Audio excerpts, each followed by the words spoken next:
Donc c'est l'interaction qui va se faire entre un nourrisson et son environnement. Ce sont les expériences alimentaires précoces à éviter. Je dis les expériences alimentaires, il y a un doxixo à 3 mois, ça se fait pas. Donc, 6 mois, il va manger de tout. Il va le manger. Donc, donnez-lui le lait tant qu'il y a du lait. Au-delà de 6 mois, pensez à diversifier, pensez à donner du solide.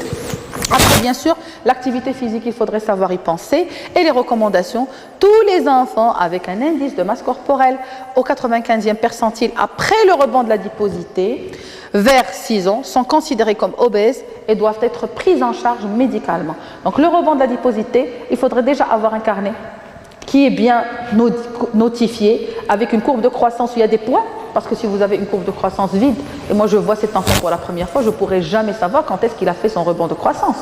Comment je pourrais le deviner tant que j'ai aucun point sur cette courbe de croissance? Donc j'insiste sur la courbe de croissance chez l'enfant. Et puis, depuis 2001, il y a eu une mise en place d'un programme national de nutrition de santé par le ministère de la Santé en France. Là, heureusement, au Maroc, on commence à s'en rendre compte et on est en train d'établir un protocole de lutte contre l'obésité. Indirectement, on a commencé par l'allaitement maternel, mais directement, il y aurait des actions à venir quand vous savez que maintenant 12,5% d'enfants marocains de moins de 5 ans sont obèses. Ce n'est pas rien. Donc, on n'est pas très loin de 50 à 15%. Et ça, c'est des statistiques de 2011, je suppose. D'autres statistiques. Donc, ils ont créé un réseau pour la prise en charge à l'âge pédiatrique des enfants qui sont comme ça. Ils ont inclus des diététiciens, des assistantes sociales, des psychologues et des pédiatres.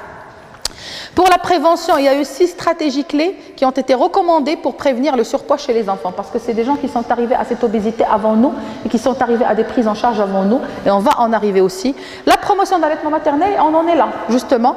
La participation accrue à des activités physiques, donc elle est recommandée. La réduction du temps passé à regarder la télévision et tous les écrans, je dis bien, il n'y a pas que la télé.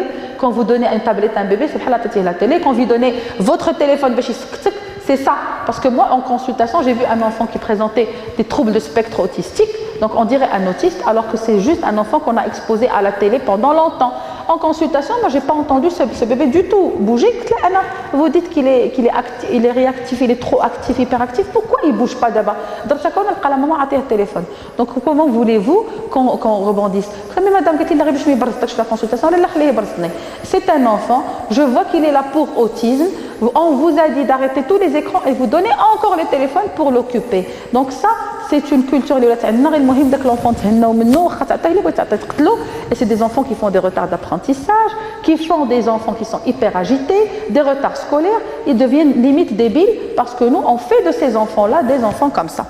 Donc, la réduction de la consommation de boissons sucrées, surtout les boissons alcoolisées, la diminution de la taille des portions, parce que normalement, quand on donne une portion d'adulte, forcément, on va faire des stomacs d'adultes et donc des poids excessifs. Et l'augmentation de la consommation des fruits et des légumes, ça, c'est des choses qui sont quand même faciles. Le médecin, il a le rôle de conseil par rapport à l'alimentation. Les notions fondamentales d'une alimentation équilibrée en fonction des besoins propres de l'enfant.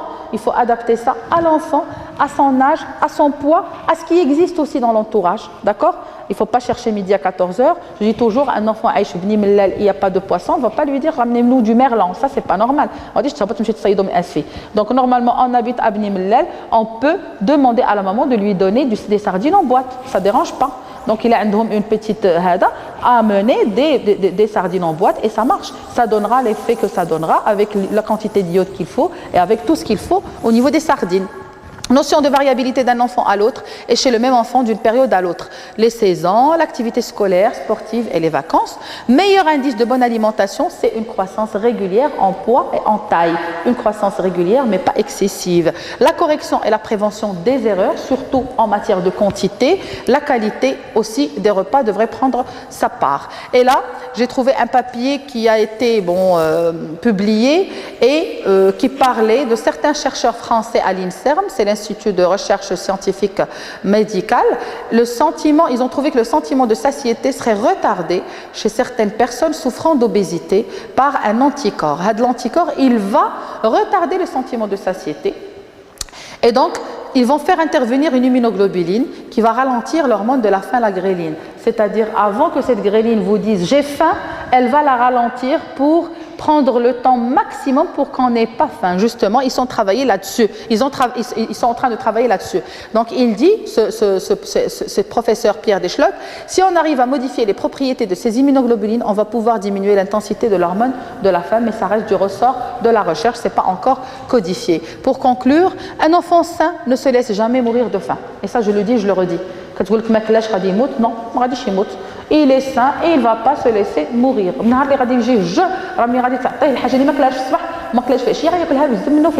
Et puis, il ne grandit pas parce qu'il mange, il mange parce qu'il grandit, tout simplement. Ce n'est pas l'inverse. À l'inverse, ne jamais féliciter un enfant quand il mange bien. Quand toute la famille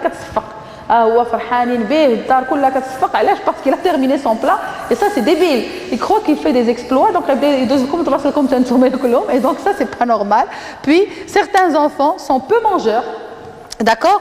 D'autres, ils sont beaucoup mangeurs. Donc, il ne faut jamais comparer Hadel, son cousin, ou son frère, ou sa soeur, que le l'estomac dialo, apprendre aux parents à accepter ça, qu'ils le veuillent ou pas. Surveillance des courbes de croissance, le poids, la taille, l'indice de masse corporelle, pour rassurer les parents. Parce que des fois, ils sont out. L'enfant, il est bien, quand vous prenez votre carnet, vous mettez le point sur le carnet de croissance, vous lui montrez sur le carnet, sur la courbe de croissance, quand vous la chauffez, l'insuffisance pondérale ou l'excès de poids, il est là, elle est convaincue plus ou moins. Apprendre à l'enfant à aimer le moment du repas. Parce qu'il y a des enfants qui ont de la galère dans le moment du repas. Il a كل كتخشيلو في حلقه ما كيبقاوش الدينا كاع شنو كياكلوا هما l'essentiel داك l'enfant tu le gaves et ce n'est plus un moment de plaisir. L'enfant il est là, c'est une corvée pour lui جالس وما حاملش راسو parce qu'il sait très bien qu'on va le gaver et ça c'est pas bien. Les repas devraient être brefs, certes non précipités, ماشي بالزربه. Donc un moment de repas c'est un moment de repas. Prendre le plaisir de manger, idéalement ne pas avoir une télé pour apprécier ce qu'on mange déjà et savoir ce qu'on mange ou les quantités que tu prends, que ce soit pour l'adulte ou l'enfant. S'il mange peu, on lui sert des petites parts, avec la satisfaction de l'assiette vidée. Ce n'est pas l'inverse. C'est un petit mangeur, donc savoir si il a terminé sa ration. Non, je vais lui donner cette envie d'avoir l'assiette vidée. Et donc, il dit, oh, moi aussi j'ai vidé mon assiette, c'est pas grave. Et puis, varier les menus pour éviter la monotonie et développer les goûts. Moi, je connais des familles qui ont les pâtes. Des pâtes. Les pâtes. Comment voulez-vous que cet enfant soit comme les autres? Même sur le plan cérébral, il est out. Parce que de toutes les manières, vous ne lui donnez jamais ce qu'il faut. Il faut faire attention. Le repas doit être un moment de plaisir. Donc là, je vous ai mis des références pour en savoir plus. Et merci pour votre attention.